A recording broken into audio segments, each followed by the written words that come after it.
आनंदी प्रेक्षकांनो, मालिकेचा कसला जबरदस्त ट्रॅक आता समोर आलेला आहे। आतापर्यंत आपण इकडे पाहत आहोत की प्रत्येक वेळेला मात्र आता इकडे विद्याधर या सगळ्यामध्ये कारस्थान करत जरी सुटत असला तरी या वेळेला त्याची गाठ पडलेली आहे, ती म्हणजे पृथ्वीच्या सोबत। आणि पृथ्वीने मात्र आता हा सगळा प्रकार कसा घडला होता, काय घडला होता, कुकरचं काय झालं होतं हे सत्य शोधत काढत आता मात्र मुद्दामच विद्याधरने या सगळ्यामध्ये आनंदीला त्रास देण्यासाठी हा सगळा प्रकार घडवून आणलेला आहे हे शोधून काढत त्यांनी आता विद्याधरला ताकीद दिले। आणि खरं तर विद्याधर हादरलाय, कारण आतापर्यंत या आनंदीच्या बाजूने फक्त आता युगंधर होता, पण त्यानंतर युगंधरची बाजू बळकट करत इकडे आता म्हणजे इकडे आलेला आहे तो म्हणजे त्याचा मुलगा त्याच्या बाजूने ठामपणे उभा राहिलेला आहे। आणि त्यानंतर खऱ्या अर्थाने विद्याधरचे धाबे दणाणलेत आणि विद्याधर या सगळ्यामध्ये पूर्णपणे आता अडकलेला आहे। कशा पद्धतीने त्याला आता धडा शिकवलाय युगंधर आणि त्याच्या मुलाने सगळं सविस्तरपणे पाहूया। आपण इकडे पाहिले की पृथ्वी आता औषध आणायला गेलेला आहे, तो औषध घेऊन परत आलेला आहे। ज्या वेळेला पृथ्वी आता औषध घेऊन परत आलाय आणि त्यावेळेला तो आता इकडे विचारतोय, आत्या काय झालं, आनंदी बरी झाली आहे का? आणि यावरती मात्र आता इकडे सांगायला लागतात ते म्हणजे शिर्के की बाईसाहेब औषधं आणलेली आहेत आणि औषधं एकाच दुकानात भेटली असं म्हणत आता इकडे ते प्रिस्क्रिप्शन पुन्हा एकदा इकडे म्हणजे शिल्पाच्या हातामध्ये दिलं जाते। शिल्पाच्या जीवात जीव आलाय, नशीब प्रिस्क्रिप्शन आपल्या हातात आलंय, नाहीतर या सगळ्यामध्ये पृथ्वीला जर का आता खरं काही समजलं असतं मग आपलं काही खरंच नव्हतं असं म्हणत तिने आता ते प्रिस्क्रिप्शन आपल्या हातात घेतलंय। आणि आता ती सांगायला लागते, पृथ्वी तू अजिबात चिंता करू नकोस, काहीही झालं तरी सुद्धा आनंदीला काहीही होणार नाहीये, ती व्यवस्थित आहे, डॉक्टर तिच्यावरती उपचार करतायत। आणि त्याच वेळेला तिचे आता वडील आणि तिची बहीण आलेली आहे। पृथ्वी म्हणतो काय, आता पृथ्वीला माहित नसतं की ज्या आरतीसोबत आपण आता भांडण करत होतो ती दुसरी तिसरी कोणी नाहीये, ती आता आनंदीची बहीण आहे म्हणून। आणि त्यानंतर तो ज्या वेळेला हे सगळं पाहायला तोपर्यंत आनंदीला शुद्धीवरती आणण्यासाठी आबा आणि इकडे आता आरती हे दोघं जण खूप प्रयत्न करत आहेत। आनंदी शुद्धीवरती ये काय चाललंय असं म्हणत आबा आता तिला सांगतात, पण आनंदी मात्र आता एकच जय घोष चालू ठेवते आणि ते म्हणजे मला वडाची पूजा करायची आहे, मला वडाची पूजा करायची आहे। आरती सांगते, हे बघ बाळा, तू जर का आता पटकन बरी झालीस ना तर आपण वडाची पूजा करायला आत्ता आम्ही तुझ्या सोबत आता येऊ, तू बिलकुल चिंता करू नकोस असं म्हटल्यावरती मात्र आता इकडे युगंधरच्या लक्षात आलंय की आनंदी कोणत्याही परिस्थितीमध्ये मात्र पूजा केल्याशिवाय जर का आता मानायला तयार नसेल तर मात्र या सगळ्यामध्ये आनंदीसाठी हे पूजा करणं आता खूप महत्त्वाचं आहे। आणि त्यानंतर मात्र आता तो सांगायला लागतो, कोणीच चिंता करू नका, आनंदीला पूजा करायची आहे ना, पूजेसाठी आपण तिला घेऊन जाऊया।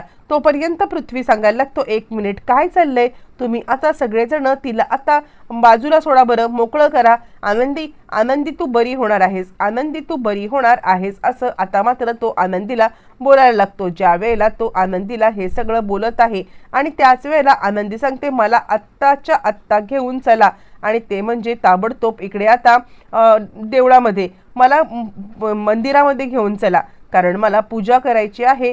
मंदिरामध्ये जाऊन आता मी जोपर्यंत पूजा करत नाहीये तोपर्यंत मी गप्प बसणार नाहीये असं आनंदी आता इकडे ठासून म्हणायला लागलेली आहे। बरं, हे सगळं झाल्यावरती इकडे आता सांगायला लागतायत ते म्हणजे आजोबा सांगायला लागतात, ठीक आहे मालक साहेब, आत्ताच्या आत्ता तिला आपण मंदिरात घेऊन जाऊया असं म्हटल्यावरती मात्र आता लगेचच इकडे युगंधर सांगायला लागतोय, हो। तोपर्यंत पृथ्वी सांगायला लागतोय, थांबा तुम्ही, मी घेऊन जातो तिला असं म्हटल्यावरती मात्र आता आबांना काहीच कळायला मार्ग नाहीये। आणि त्यावरती युगंधर सांगायला लागतो, आपण सगळ्यांनी घेऊन जाऊया। आणि त्याच वेळेला मात्र आता आबा सांगायला लागतात की पण हे झालं तरी कसं? आणि त्यावेळेला युगंधर मात्र आता बोलत आहे, खरं तर या गोष्टी आम्हाला खरंच काही माहिती नाहीयेत, कसं झालं काय झालं या गोष्टी काही कळायला तयार नाही आहेत। आणि खरं तर या सगळ्यामध्ये मात्र आता कुकरचा स्फोट झाला। आता पृथ्वी हे सगळं ऐकतोय, जोपर्यंत इकडे आरती आनंदीला सांगत आहे की आनंदी तू घाबरू नकोस, आत्ताच्या आत्ता मी आणि मालक साहेब आम्ही सगळेजण तुला घेऊन चाललोय, ते म्हणजे लगेचच आता वडाची पूजा करायची आहे तुला आणि त्याच्यानंतर तुला बरं वाटेल का? ठीक आहे, त्यामुळे जर का आता तुला बरं वाटणार असेल तर तसं तुझ्यासाठी आम्ही काहीही करायला तयार आहोत असं म्हणत असताना पृथ्वी आता आलेला आहे किचनमध्ये। किचनमध्ये येऊन आता पृथ्वी सगळं पाहतोय. तिकडे पाहत असताना पृथ्वीच्या डोक्यामध्ये आलेला आहे, अरे देवा, हे सगळं काय चाललंय आणि हा असा स्फोट झाल्यामुळे आनंदीचा जीव गेलाय. हे बघून पृथ्वी आता इकडे सुनीताला बोलवतोय. सुनीताला सांगतोय, काय झालंय, हे कशामुळे हा स्फोट झालाय. काही झालं तरी सुद्धा मला आता सुनीताताई खरंच सगळं काय ते सांगा. आणि सुनीता सांगायला लागते, काही नाही, म्हणजे आता आनंदीने खरं तर कुकर लावला होता आणि त्यानंतर त्याचा स्फोट झाला. पण असं आनंदीच्या कडून कधीच काही घडत नाहीये आणि आनंदी या सगळ्यामध्ये कशा पद्धतीने मात्र आता हे झाली ते काही कळायलाच मार्ग नाहीये. असं नाही आनंदीकडून कधीच काही होत. असं म्हटल्यावरती तो म्हणतो, हे कुणी मुद्दाम केलं असू शकतं का.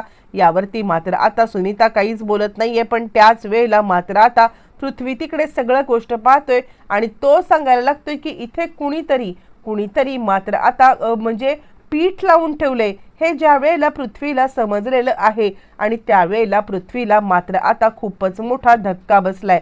पृथ्वी या सगळ्यामध्ये मात्र आता गडबडलाय आणि त्यानंतर पृथ्वी आता सांगायला लागतोय, काय चाललंय, कुणी हे सगळं पिठाचं हे लावून ठेवलं होतं इकडे. आणि त्यावरती मात्र लगेचच सांगायला लागते ती म्हणजे आता सांगायला लागते सुनीता की खरंच काय कळायला मार्ग नाहीये. म्हणजे आपण जितकं हे करतोय ना तितक्या गोष्टी कॉम्प्लिकेटेड होत आहेत हे पृथ्वीला समजले. पृथ्वी हे सगळं पाहत असताना तिकडे आलेला आहे तो म्हणजे स्वतः आता विद्याधरला पृथ्वीला विद्याधर सांगायला लागतोय, हे बघ, या सगळ्या नको त्या भानगडीमध्ये काहीही पडू नकोस. तोपर्यंत पृथ्वी आता सगळ्या गोष्टी शोधण्याचा प्रयत्न करत आहे. ज्या वेळेला पृथ्वी आता सगळ्या गोष्टी विचार करत आहे आणि त्याच वेळेला मात्र आता इकडे युगंधरने गाडी काढले आणि युगंधर या सगळ्यामध्ये आनंदीला मात्र आता घेऊन निघालेला आहे. ज्या वेळेला युगंधर आनंदीला घेऊन निघालाय आणि त्याच वेळेला युगंधर सगळ्यांना सांगत आहे, आत्ताच्या आत्ता आनंदीला इकडून आपण घेऊन जायचं आहे आणि ते पण मंदिरामध्ये तिची पूजा करायला. नर्स सांगायला लागते, हे बघा, तुम्ही आत्ता जर का पूजा करण्याचा हा सगळा विचार करत आहात ना तर आता त्यांच्या जीवाला धोका होऊ शकतो. पण त्याच वेळेला युगंधर मात्र आता सांगायला लागतो, अजिबात नाही, काहीही झालं तरी सुद्धा तिच्या जीवाचा धोका मी पत्करू शकत नाहीये.